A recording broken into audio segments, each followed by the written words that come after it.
Sean bienvenidos y bienvenidas a este encuentro de autoevaluación. Soy el profesor Ramón Roque Paulino. Hoy haremos una revisión de los conceptos, procedimientos y actitudes que mediante las competencias específicas trabajadas hemos podido desarrollar. ¿Preparados para autoevaluarse? Manos a la química.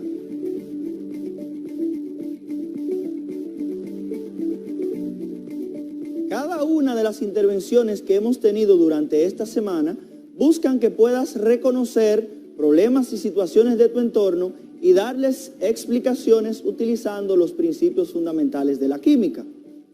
Además, hemos perseguido que te prepares para realizar un reportaje acerca de la salud integral y bienestar en tiempos de pandemia, de manera que puedas contribuir a mitigar la propagación del virus SARS-CoV-2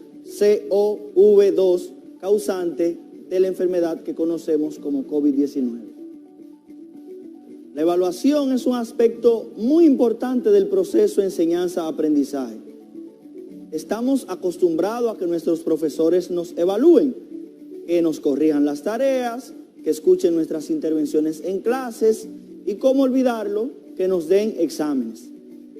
Todas estas maneras de evaluación son muy importantes, pero en tiempos de pandemia es imprescindible que nosotros mismos estemos conscientes de qué tanto estamos aprendiendo y de cómo podemos contribuir a ampliar nuestros aprendizajes.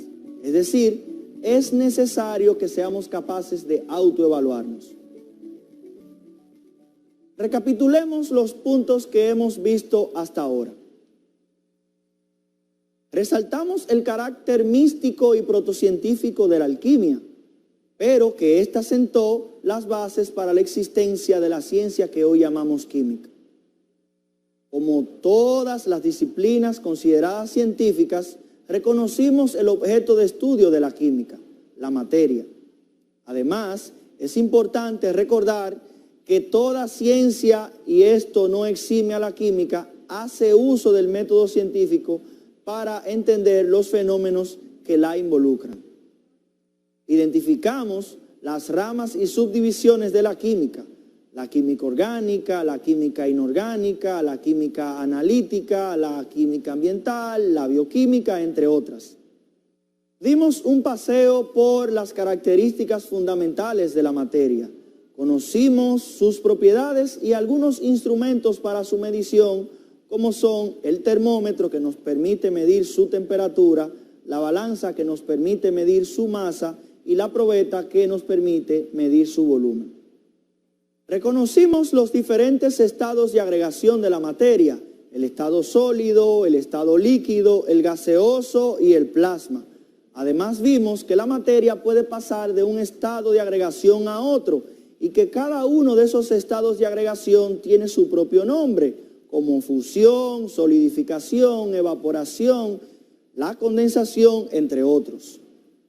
Identificamos los tipos de cambios que puede sufrir la materia. Vimos los cambios físicos y los cambios químicos. Vimos que la materia está constituida por partículas extremadamente pequeñas, a las cuales llamamos átomos. Interpretamos a estas pequeñísimas partículas como esferas diminutas con dos regiones. Una mucho más pequeña, llamada núcleo, donde encontramos a los protones con carga positiva y a los neutrones sin carga eléctrica neta. Interpretamos a estas pequeñísimas partículas como esferas con dos regiones.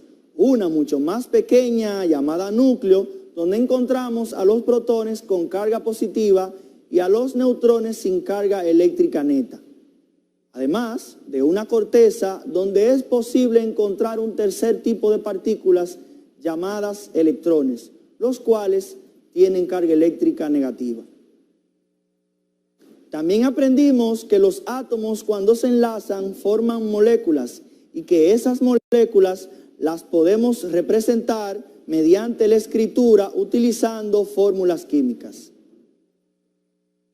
Veamos un ejemplo de las cosas que debes estar en condiciones de hacer en una clase de química. Imagina que tenemos un átomo con una masa atómica de 31 UMA y este tiene a la vez 15 protones. ¿cuál sería su número de neutrones? ¿De qué elemento se trata? Veamos cómo se hace. Para ello necesitaremos una tabla periódica. En nuestro caso, tenemos que el elemento tiene como número atómico 15 porque esta es la cantidad de protones que tiene el elemento citado.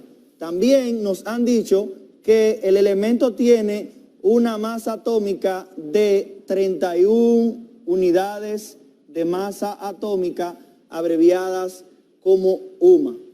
Si nos auxiliamos de una tabla periódica, nos vamos a dar cuenta que en ella el elemento que tiene 15 protones es el fósforo, representado con la letra P.